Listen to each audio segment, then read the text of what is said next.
La maison familiale devrait être un havre de paix, un refuge. Mais que faire lorsque la nuit venue, des ombres furtives longent les murs et transforment la maison en une sorte d'enfer?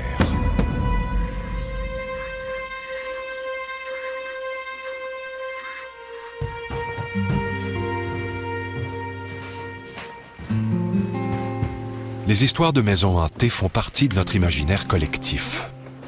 Celle que nous allons vous raconter est particulièrement troublante, puisqu'elle implique un petit garçon prénommé Antoine.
La maison hantée fait partie des nombreux archétypes qui peuplent l'esprit humain depuis la nuit des temps. Avant l'invention de la pensée rationnelle avec les philosophes grecs, si on veut, il y a à peu près 2500 ans, la vie des humains était gérée par des légendes, des mythes, des contes qu'on inventait pour expliquer le monde. Et aussi, évidemment, pour expliquer la mort et essayer d'imaginer ce qui pouvait se passer après la mort.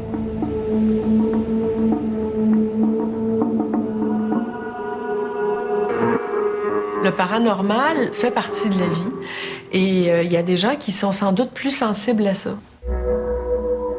Il y a simplement des gens qui sont plus conscients de d'autres réalités que la réalité empirique à vue de nez qu'ils rencontrent à tous les jours. La mort, ce n'est qu'une transition entre le statut corps physique à notre statut non physique.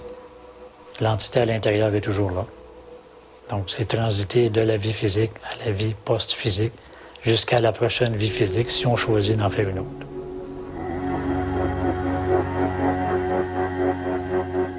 Si on prend une maison hantée, par exemple, c'est des phénomènes physiques inexpliqués que la science ne comprend pas. Un parapsychologue américain a dit les phénomènes paranormaux ne défient pas la science, défient ce qu'on croit savoir, d'un point de vue scientifique, des phénomènes naturels, de la loi naturelle, en fin de compte. Alors, c'est juste ça. Il y a comme des déviations des lois, puis il suffit de les comprendre. Savoir si je crois à l'existence de maisons hantées, je ne suis pas quelqu'un qui est porté vers la croyance. J'observe, puis j'essaye d'en déduire des faits.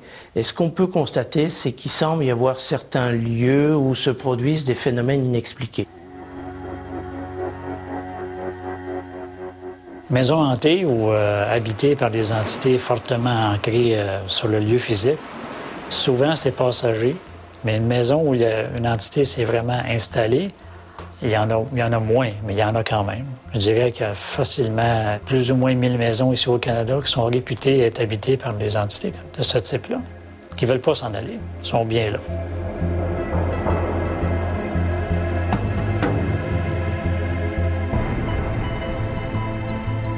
L'histoire que nous allons vous raconter ressemble à celle qu'ont vécue Julie Vachon et les siens. Sur une période de 3 ans, la vie d'Antoine et de tous les membres de sa famille a été troublée par d'étranges manifestations. Dans cette maison-là, je me suis vraiment sentie impuissante. Vraiment, je ne savais plus quoi faire, étant donné que mon petit, il vivait toutes sortes de choses, il voyait toutes sortes de choses. Puis j'étais complètement impuissante parce que je savais pas quoi faire. Je savais même pas ce qu'il voyait, je savais même pas si c'était vrai. C'était très lourd, c'était super lourd. On était toujours fatigués, on était toujours malades. Puis même mon petit, lui, il faisait pas ses nuits. Jamais qu'il dormait la nuit, il se réveillait toujours en cauchemar. Non, c'était lourd. L'énergie était très lourde dans la maison. Au début, cette maison-là appartenait à mon conjoint et à un ami qui avait acheté cette maison-là, qui ont beaucoup rénové parce que C'était une vieille maison, c'était une maison qui était centenaire. C'était pas une maison qui était à l'abandon, mais c'était pas une maison qu'on voyait qui avait beaucoup de valeur pour les gens qui restaient là. Quand on parle de maison hantée, je pense que c'est important de revenir à la symbolique de la maison. Les morts ont besoin autant d'être mis à leur place dans un cimetière, ils ont aussi besoin que les vivants leur fassent une petite place dans la maison qu'ils ont habitée ou dans la maison où leurs survivants demeurent. Ce qui fait en sorte que si les vivants ne donnent pas assez aux morts, ben les morts reviennent vivre dans les lieux et c'est ce qu'on appelle hanter les lieux.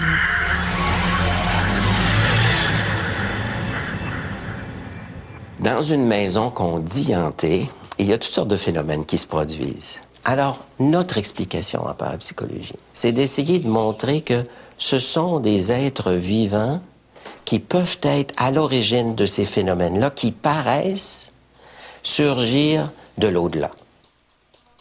Se demander si les fantômes pourraient exister, un scientifique qui se rend compte que la science a des limites va être obligé de dire oui, c'est possible, mais c'est indémontrable par la science. Donc l'existence des fantômes n'est pas impossible.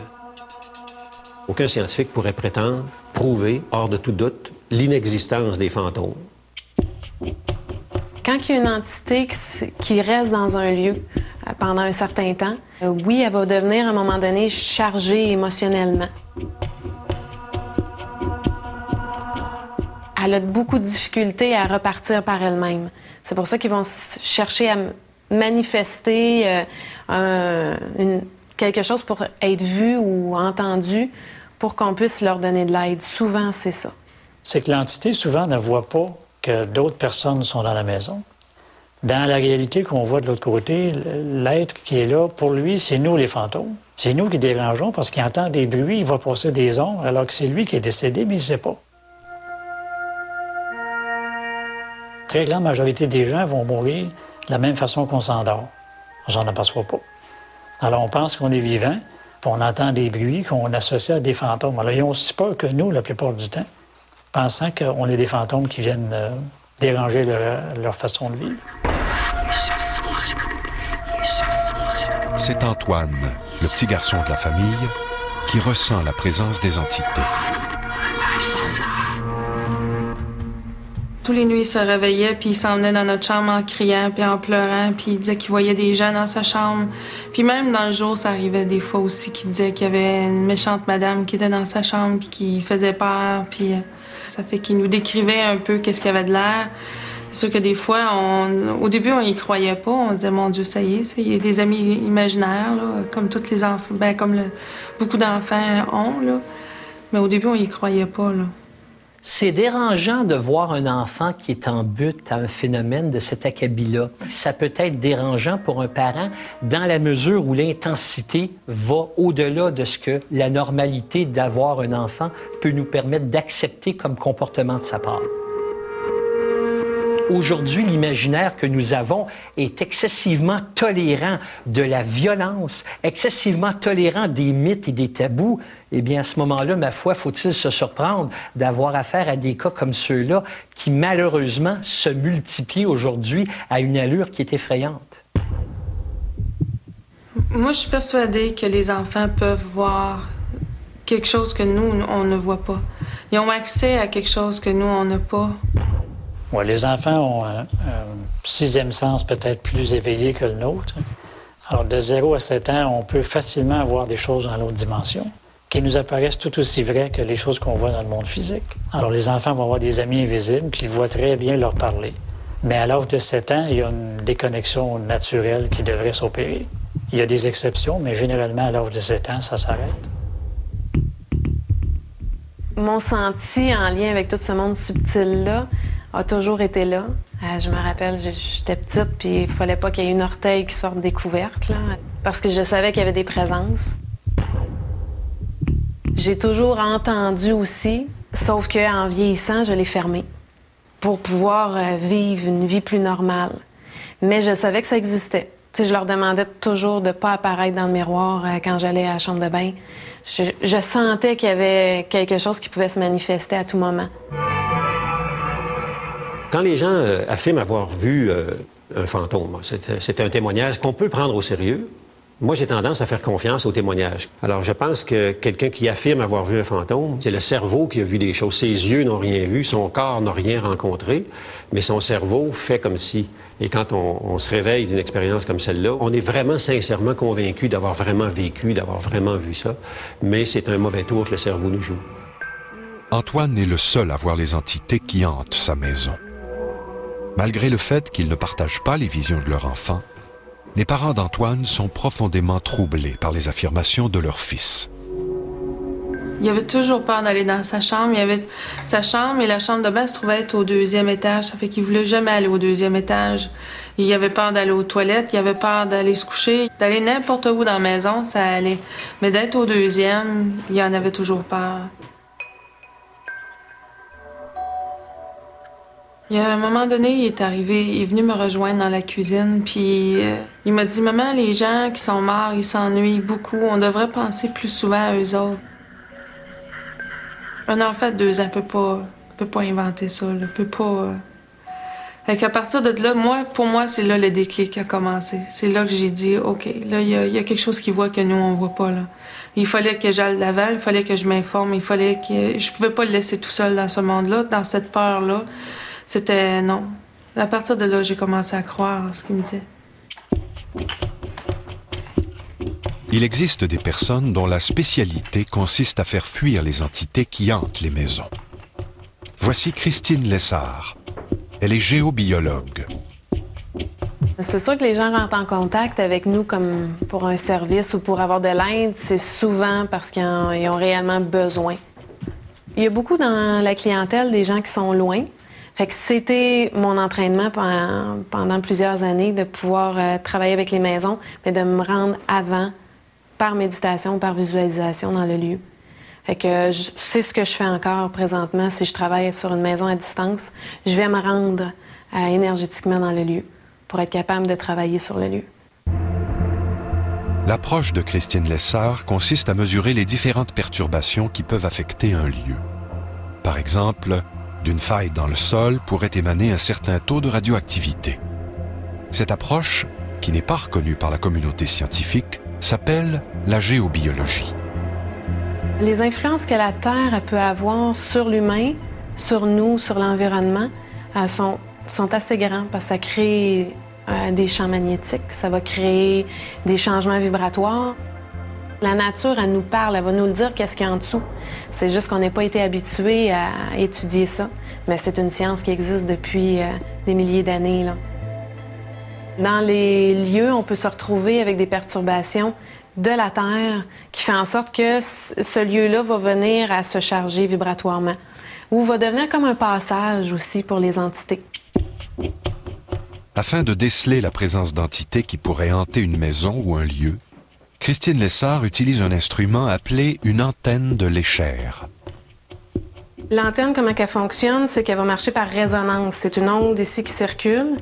Et ce qu'on fait, c'est qu'on va couper l'onde à une certaine longueur d'onde. Comme ce que je vérifiais, c'est de voir s'il y avait un vortex. C'est la longueur d'onde ici qui me dit... Moi, je sais qu'à 10-80, c'est une cheminée cosmotellurique. Bien, quand j'ai monté dans l'escalier ici, ce que je voulais vérifier exactement, c'est s'il y avait des passages où est-ce que les entités pouvaient se promener dans la maison. Puis, tu vois, ça donne... Dans l'escalier, il y en a 2 principaux dans la maison. Il n'y en a pas dans toutes les maisons, mais ici, on en trouve 2, puis on en retrouve un autre ici dans le couloir quand on est passé tantôt. Les entités peuvent rentrer, peuvent sortir. C'est pas quelque chose de fixe, c'est comme nous. On rentre d'une maison, on ressort d'une maison. Ça, il n'y a pas rien de fixe, mais plus l'énergie de la maison est haute, parce qu'il y a moins de perturbations, il y a moins de choses qui alourdissent la maison, plus les entités vont avoir une facilité à eux-mêmes se libérer du lieu. Sinon, ils restent comme pris dans le lieu. Et c'est ce qui fait que c'est difficile à vivre, cohabiter entre humains et entités, là.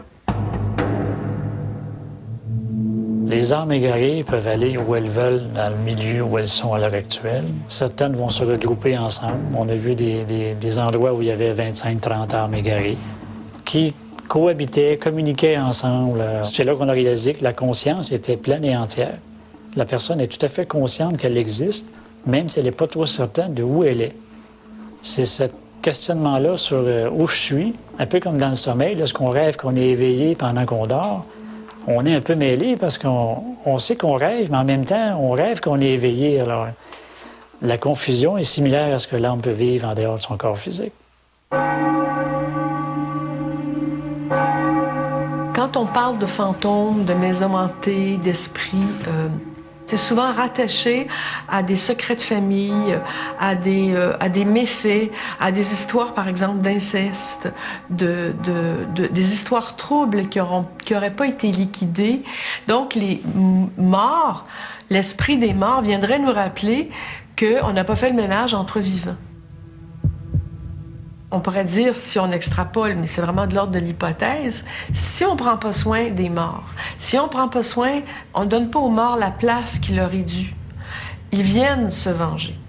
Il y a Philippe Ariès, le grand historien de la mort, qui disait « Mettez les morts à la porte, ils vont revenir par la fenêtre. » Autrement dit, ne vous en occupez pas au moment du rituel et ils vont venir se venger. Autrement dit, ce n'est que leur agressivité, n'est que le reflet de notre propre culpabilité en regard d'eux, mais peut-être aussi en regard de nous vivants, entre nous.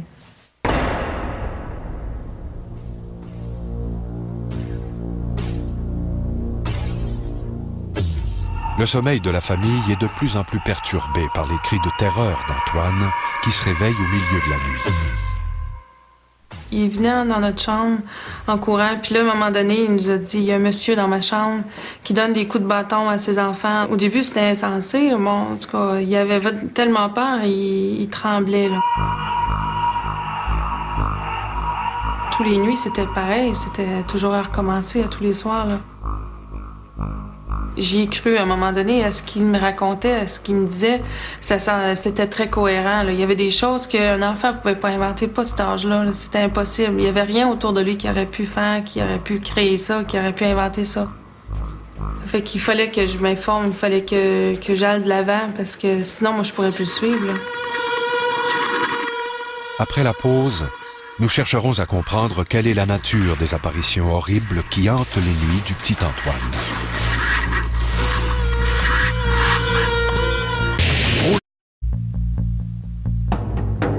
La maman d'Antoine est inquiète.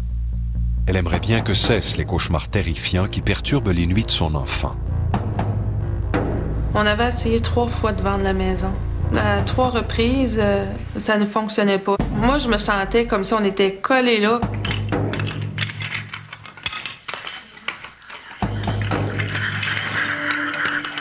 À un moment donné, j'ai une de mes copines qui était venue chez moi. Son père était déjà décédé. Mon garçon regardait la télévision et il s'est retourné vers nous et il nous regardait et il nous a dit « Ton père était là, hein? » Fait que là, nous, on a figé, on a comme « Pourquoi tu dis ça? » Il s'est retourné comme si rien n'était.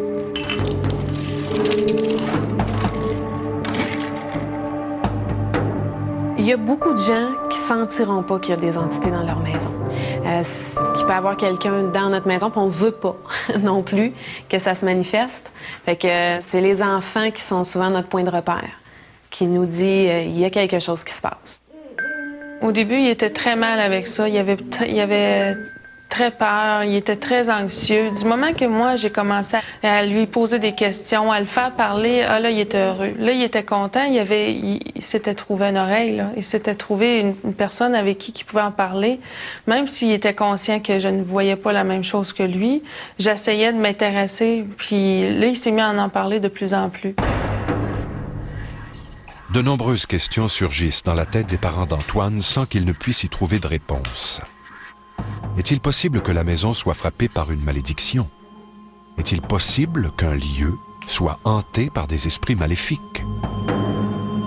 Quand on voit un esprit, ben, c'est sûr que c'est... au début, moi, je vais le percevoir plus comme une présence, comme un petit peu une fumée, très vague qui passe. Puis après, je vais m'arrêter pour observer. C'est plus de détails. C'est une femme, c'est un enfant, la grandeur. Mais au départ, c'est plus un mouvement, comme une vague qui va passer devant moi. Mais ça va me permettre d'identifier par la suite en m'arrêtant, voir c'est qui, c'est quoi.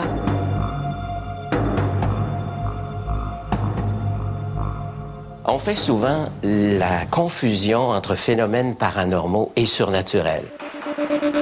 Un phénomène paranormal n'est pas par nature surnaturel. C'est pas parce qu'on ne peut pas l'expliquer que c'est surnaturel. C'est pas parce qu'on y croit que ça existe. Mais le fait qu'on y croit et qu'on motive cette croyance, ça mérite l'investigation. Le comédien Denis Paris est l'un de ceux qui croient que certaines maisons sont habitées par des esprits. Lors d'un engagement dans un théâtre d'été de la région de Charlevoix, Denis Paris avait emménagé dans une grande maison qui appartenait à une dame prénommée Georgette, décédée depuis peu. Ben là, il a commencé à se passer toutes sortes de phénomènes incroyables. Là, j'ai mon coloc qui me disait, ben les portes claquent derrière moi et puis il n'y a pas de courant d'air. Et peut-être quelques jours, peut-être 2-3 jours après que ça y soit arrivé, mais vraiment plusieurs fois, dans une même journée, ça m'est arrivé aussi. Et là, j'ai fait, Georgette n'est pas partie. Je l'ai senti.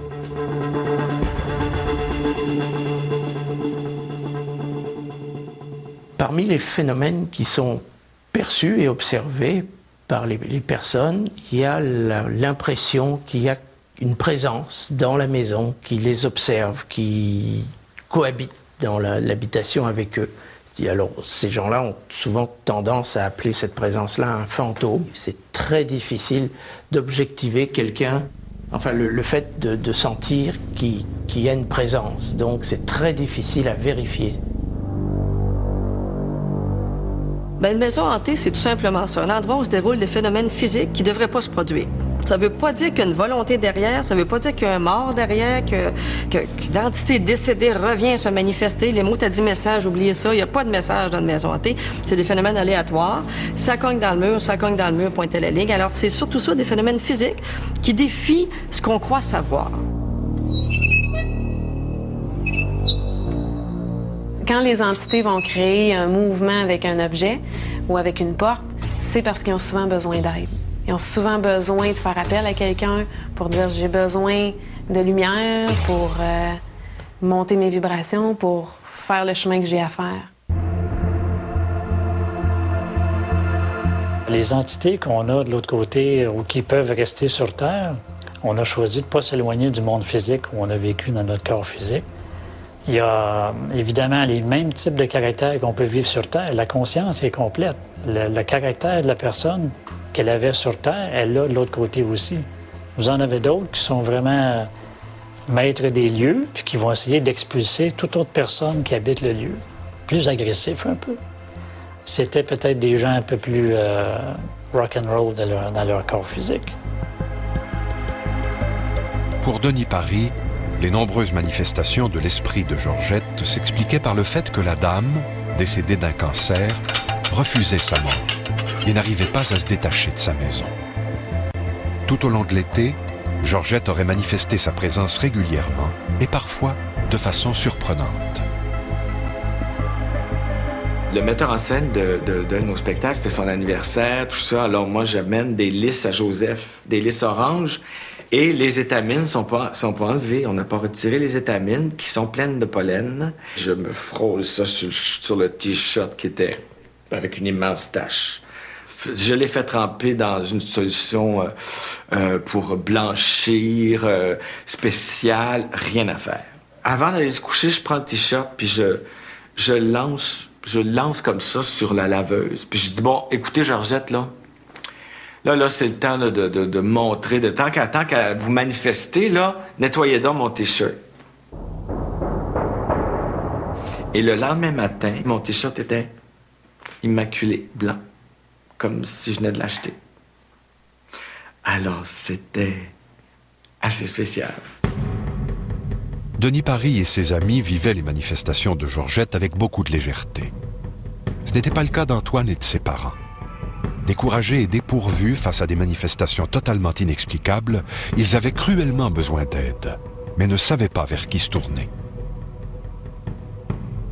Et à un moment donné, j'avais raconté ce qui se passait chez moi à une dame, puis elle me disait tu fais brûler de l'encens, du sauge dans la maison, t'appelles l'archange Michael, puis tu fais brûler du sauge à la grandeur de la maison, tu te promènes, puis tu demandes à l'archange Michael de te protéger dans tout ça. Ça fait que je suis partie avec mon sauge, puis j'ai fait brûler du sauge à la grandeur de la maison, dans la cave, dans les garde-robes, partout. J'ai mis du sauge. Le soir, quand j'ai couché mon garçon, je lui ai dit, là, t'as pas à t'inquiéter, ce soir, ça va bien aller. Ils sont toutes parties. Fait que tu devrais bien dormir. Puis là, il me dit, ben maman, il en reste un. Et là, j'ai dit, où c'est qui? Il me pointe où c'est qui. Il dit, il en reste un, le monsieur avec la grosse épée dans le coin. Lui, il est là. Puis là, je lui demande quelle couleur qu'il est. Il me dit, il est blanc. Et là, il me dit, maman, comment ça qu'il n'y a pas de pied, lui? Pourquoi qu'il marche puis il n'y a pas de pied? Encore là, je sais pas trop comment y répondre. Là. J'ai aucune idée, moi non plus. Je sais pas trop ce qu'il voit. Au retour de la pause, nous verrons que les tourments d'Antoine et de sa famille tirent peut-être à leur fin. Face aux affreuses visions de leur fils, les parents d'Antoine s'avouent impuissants. Ils cherchent de l'aide, mais personne ne semble pouvoir apporter un support adéquat. J'ai une amie qui était venue chez moi me rendre visite et là, je lui ai expliqué tout ce qui se passait dans la maison. Puis elle était très curieuse. Elle sentait qu'il y avait quand même une énergie qui était très lourde. Puis elle m'avait demandé où ce que c'était la chambre à mon garçon. Elle voulait aller visiter, elle voulait aller voir. On dirait qu'elle voulait constater d'elle-même ce que je lui racontais. Et quand elle est arrivée dans sa chambre, elle a effectivement éprouvé de la douleur au niveau du cou. C'est là qu'elle m'a fait rentrer en contact avec Christine, qu'elle me disait que cette personne-là pourrait probablement m'aider. Quand je suis rentrée pour la première fois chez Julie, j'étais touchée, moi, comme personne. Je me disais, oh, les entités vont un petit peu trop loin, là, pour qu'ils touchent l'enfant, puis qu'ils, tu sais, à ce point-là pour l'enfant. Moi, ça m'avait touchée. Fait que j'étais déjà dans un état émotionnel. Fait que quand je suis rentrée là, puis j'ai observé ce qui se passait, puis j'ai dit, oh, ouais, les entités sont pas cordiales. Là. Ils vivent ça plus difficile, le contact entre humains. Puis, oui, il y a des manifestations présentes. Fait que j'étais un petit peu comme si j'avais sorti toute mon armure, là. Fait que ça, dans ce temps-là, ils t'accueillent pas de la même façon. Alors, il y a des gens qui voudraient exorciser un lieu hanté qu'on dit par de mauvais esprits. Il s'agit d'un rituel qui fait appel à la croyance de la personne qui demande de l'aide pour essayer de reprendre le contrôle de sa vie dans ce lieu-là.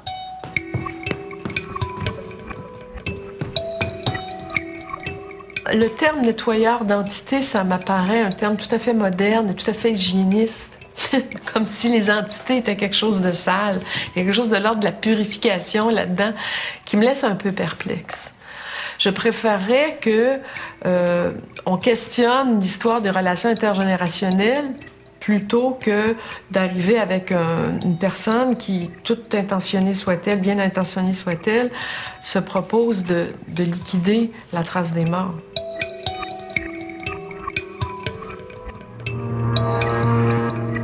Le rituel funéraire est une étape importante dans le processus du deuil. Il permet aux endeuillés d'accompagner le mort jusqu'au lieu de son repos éternel. Un lieu bien défini et circonscrit, de préférence loin du mouvement de la vie quotidienne. La mise en terre est associée à une croyance parce que le corps, la disposition du corps n'est jamais qu'une disposition physique comme si c'était un déchet. Pour supporter le fait qu'on mette en terre quelqu'un, il faut bien qu'il y ait une vision spirituelle qui corresponde à ça. Donc, c'était le retour, la vision spirituelle, c'était tout simplement le retour à la terre-mère, à la terre qui nourrit comme telle. Pour tout ce qui concerne la vie après la mort, je pense qu'on est victime de ce qu'on appelle le désir de croire. C'est-à-dire qu'on voudrait qu'il y ait une vie après la mort, on voudrait qu'après notre mort, il y ait quelque chose qui survive. Donc, ça donne un sens à l'existence. Mais, encore une fois, cette croyance est prisonnière du monde de la foi ou du monde des croyances. On ne peut absolument pas démontrer que ça existe ou que ça n'existe pas. Donc, c'est un désir qui, même s'il est extrêmement puissant et même s'il existe depuis des dizaines de milliers d'années, n'a pas nécessairement la moindre relation avec la réalité. Dans l'histoire de l'humanité, la croyance en une vie après la mort revient de façon constante et récurrente. Le concept de fantôme existait déjà à l'époque de l'Antiquité chez les Grecs, les Perses et les Égyptiens. La plupart du temps, les âmes qui vont rester sur un lieu physique, c'est des âmes qui ont vécu sur le lieu ou qui se sont attachées à une des personnes vivant dans le lieu en question. Vous avez des gens qui ont des phénomènes dans leur résidence, ils vont déménager 500 km plus loin, le phénomène suit la personne. Il y a un attachement émotif entre l'âme désincarnée et l'âme incarnée, ou quelquefois plusieurs âmes incarnées. Ça peut être l'harmonie dans une famille qui fait une certaine énergie qui va faire que l'entité désincarnée va vouloir rester avec eux. Elle va les suivre partout où ils vont. C'est pas un lieu nécessairement qui retient l'âme. L'âme choisit le lieu où elle veut exister.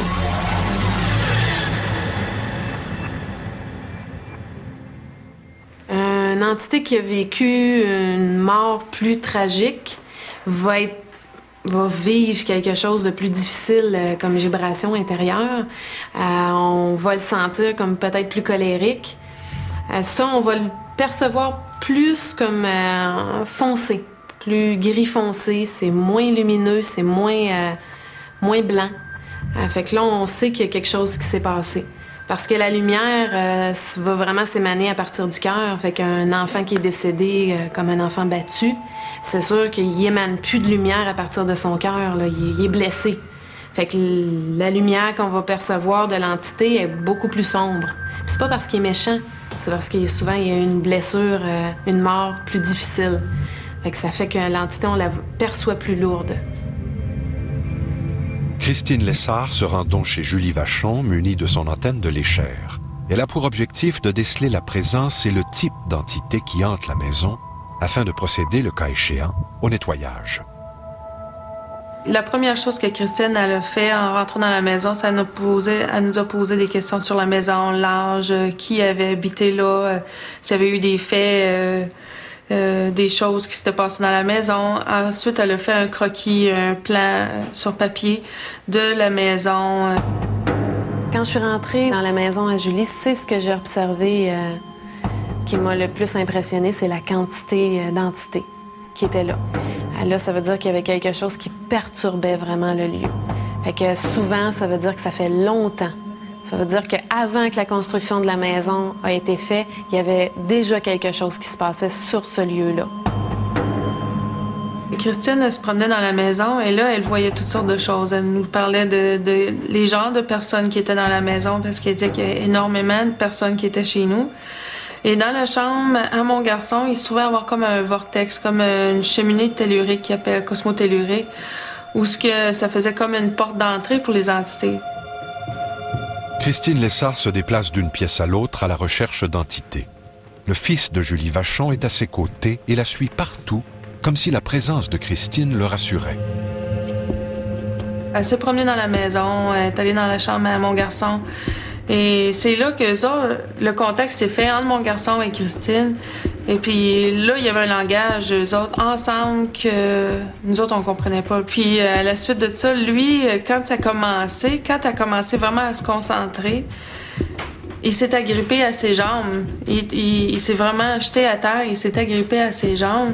Là, on s'en regardait, on comprenait vraiment pas ce qui se passait, parce que même jusqu'à ce moment-là, on y croit, mais on y croit pas, parce qu'on n'a rien encore vu à nos yeux, à nous, qui était vraiment vrai. On avait encore quasiment besoin de preuves, mais là, à ce moment-là, on voyait bien qu'il se passait quelque chose de pas normal.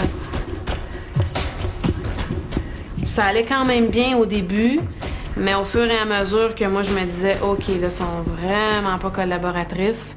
Là, c'est là que j'ai plus rentré dans l'énergie de dire on fait le ménage et c'était plus difficile. Selon les dires de Christine Lessard, la maison de Julie Vachon a peut-être été bâtie sur un ancien cimetière, ce qui expliquerait le nombre impressionnant d'entités qui s'y trouvaient. Le travail de nettoyage de la maison, effectué par Christine Lessard, consiste à libérer les entités afin que celles-ci puissent aller vers la lumière. Pour savoir si l'entité elle a un besoin spécifique ou qu'elle a un désir spécifique de communiquer quelque chose, ça va vraiment avec la télépathie. Ça va vraiment avec le ressenti. C'est OK, on le sait. Parce que si je fais le travail que j'ai à faire pour pouvoir la libérer, puis qu'elle reste là, mais qu'elle est dans sa lumière, ça veut dire, ah, OK, je sais qu'elle veut communiquer quelque chose. Un coup que la communication est faite, elle va partir par elle-même. Pour Julie Vachon, l'intervention de Christine Lessard a été providentielle. Car en plus de libérer la maison des entités qui la hantaient, Christine Lessard a permis de fournir une explication aux événements étranges que son fils avait vécus. Du moment qu'on a arrêté de s'acharner après la maison, c'est là que vraiment tout s'est apaisé. Autant ce que mon garçon voyait, et c'est devenu beaucoup moins lourd, beaucoup moins agressant pour lui. Il y avait moins d'agresseurs comme entité. C'était beaucoup plus calme. Il y avait des enfants qui venaient jouer avec lui. C'était de mieux en mieux. Puis même notre couple allait mieux, la famille en général allait mieux. L'énergie remontait. Julie Vachon croyait en avoir terminé avec les esprits. Vous verrez après la pause qu'il n'en était rien. Julie Vachon est reconnaissante envers Christine Lessard, car il semble que son intervention ait permis de calmer les tourments de son fils, comme ce fut le cas pour le petit Antoine. Suite à la visite de Christine, ça avait tellement répondu à toutes mes questions, ça a quasiment suscité un intérêt. J'étais tellement contente d'avoir des réponses à toutes les choses. Ça faisait peut-être 2 ans, pour nous, on vivait dans ces questionnements-là, puis sans réponse, que vraiment, là, ça a suscité mon intérêt. Et là, je voulais suivre le cours, je voulais où est-ce qu'elle a appris ça, comment ça qu'elle connaît ça. Moi, je voulais apprendre vraiment tout ça, là. L'expérience qu'elle a vécue a transformé sa vie. Aujourd'hui, encouragée par son mari et après avoir suivi une formation en géobiologie, Julie Vachon intervient auprès des gens qui doivent composer avec des manifestations paranormales. Julie, elle a eu un grand intérêt suite à notre rencontre qu'on a eue ensemble. Je pense qu'aussi de voir la dynamique puis de voir ce monde-là qui pouvait être concret. Puis elle a continué après ça à garder contact, suivi des cours avec moi. Puis je te dirais que là, on fait équipe ensemble. C'est magnifique le travail qu'elle peut faire dans les maisons pour aider les gens qui vivent ce qu'elle a vécu. Puis quand on l'a vécu personnellement, ben on est vraiment une ressource très forte. L'approche de Mireille Thibault est différente de celle de Christine Lessard. Elle s'intéresse aussi aux maisons hantées, mais agit plutôt comme un enquêteur. Elle rassemble des éléments et des preuves afin de mieux comprendre les mystérieuses manifestations qui se produisent dans certaines maisons. Je suis arrivée sur le cas des Trépaniers. C'était une maison hantée typique. Il s'est produit des phénomènes pendant plusieurs années. C'était ma plus longue enquête. Alors, il y a eu plusieurs phénomènes dans la maison Trépanier. On a à peu près assisté à tout. Il y a eu des coups frappés, il y a eu de la musique qui s'est faite entendre, il y a eu des bruits de voix, des bruits de pas, il y a eu des apparitions. L'apparition d'une main par la fenêtre. Moi, j'ai vu un bon vieux fantôme, donc une forme blanche vaporeuse. On a vu des ombres. J'ai vu une silhouette à un moment donné descendre l'escalier, puis il n'y avait personne. Quand on ressent un phénomène ou quand on voit un phénomène sur le coup, ça prend du recul avant de pouvoir dire, bon, comment je me suis sentie, qu'est-ce que ça a donné, tout ça. Sur le coup, on fait juste constater. Voyons. Voyons, qu'est-ce qui pousse comme ça, là? Et après ça, je peux pas dire. J'ai trouvé ça fascinant, tout simplement, là. On est rendu dans l'infiniment petit. Là. On connaît l'atome, on connaît les particules, on connaît un peu plus ce qui nous entoure d'un point de vue, ce qu'on peut pas observer à l'œil humain, dans le fond. Je pense que c'est par ça qu'on va finir par répondre peut-être à au genre de phénomènes comme la lévitation ou des choses comme ça. On va finir par les comprendre, puis à comprendre qu'effectivement, c'est vrai que ça existait. C'est pas en les niant qu'on va aller plus loin. La définition profonde des phénomènes paranormaux, c'est qu'ils ne sont pas explicables. À partir du moment où on les explique par des mécanismes physiques, chimiques ou mécaniques ou autres, dans ce cas-là, ils deviennent des phénomènes ordinaires et il n'y a plus rien de paranormal.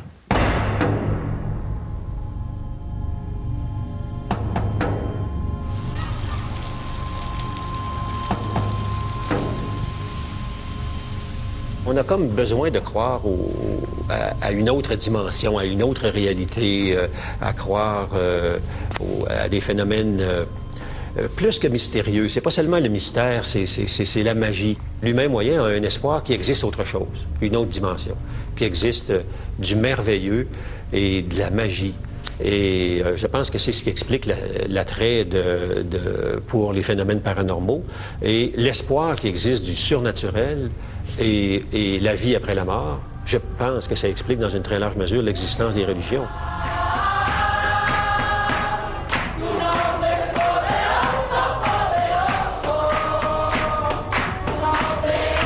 À partir du moment où l'homme de Néandertal, ce qu'on appelle le néandertalien, s'est rendu compte de l'existence de la mort, il a inventé des formes de vie par-delà la mort. Si bien que plus on a avancé, plus on a vu des religions qui ont créé des univers cohérents pour faire en sorte que la vie, justement, ne se résume pas à l'existence, bêtement à l'existence, mais puisse fournir à l'être humain ce qu'on appelle des raisons d'espérer, qui est autre chose, par-delà la mort.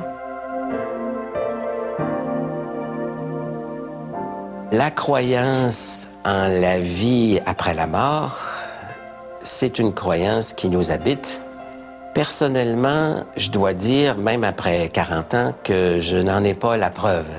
Il n'y a rien pour le moment qui m'a convaincu qu'il y avait une vie après la mort. Et à partir de ce que j'ai observé, les tentatives d'explication qu'on retrouve du côté de la parapsychologie me satisfont.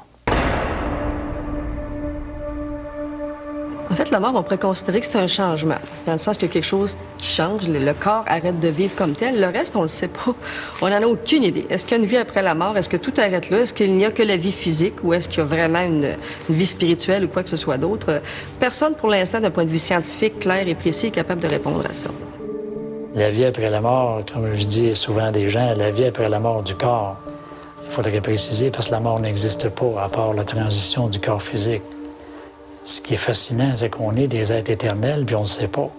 Il n'y a pas de temps de l'autre côté. Alors, la durée où les gens peuvent continuer d'influer sur les humains est à perpète, jusqu'à leur propre choix de se détacher du monde physique. Tant qu'ils n'ont pas fait ce choix-là, ils peuvent être ici aussi longtemps qu'ils veulent, sans même s'en rendre compte. Une année de l'autre côté, c'est une seconde. Il n'y a aucun temps. On est sur le plan de l'éternité, alors le temps n'existe pas. Quand on parle des maisons hantées, je dirais que c'est plus la maison s'alourdit par les mémoires qui sont dans les murs ou les vibrations qui sont dans le lieu, plus il y a des chances qu'il y ait des entités qui puissent venir dans la maison. Fait que c'est pas nécessairement quelqu'un qui est décédé dans la maison, ça peut être d'autres entités qui viennent par la suite. Il faut reprendre ça à la base, oublier les idées reçues qu'une maison hantée, il y a un fantôme qui se manifeste, quelqu'un de décédé, qu'il y a un message à donner, qu'il y a eu un meurtre ou un suicide à l'origine. Oubliez tout ça. Les phénomènes physiques sont aléatoires, il n'y a pas de message réellement.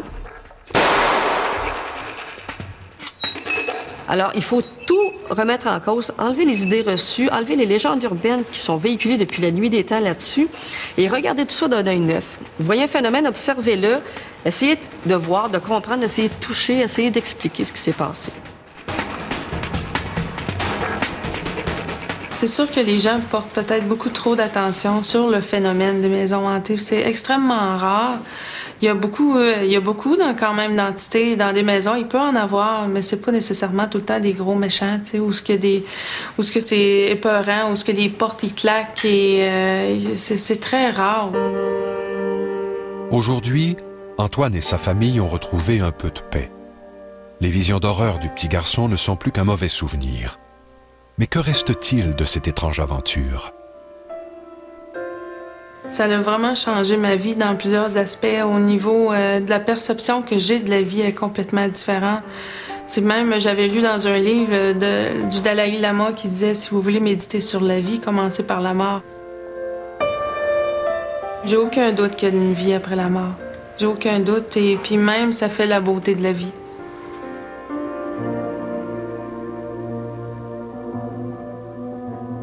L'histoire d'Antoine peut sembler difficile à croire. Toutefois, la maison hantée n'est pas qu'un mythe. À preuve, cette obligation qu'ont les agents d'immeubles de déclarer toute mort violente qui serait survenue dans une propriété. Comme si le fantôme du disparu pouvait constituer une sorte de vice caché. Ce qui est bien réel aussi, c'est la quantité incroyable de films, de romans et de récits que les maisons hantées ont inspirés et qui témoignent de la peur viscérale de l'homme face à la mort.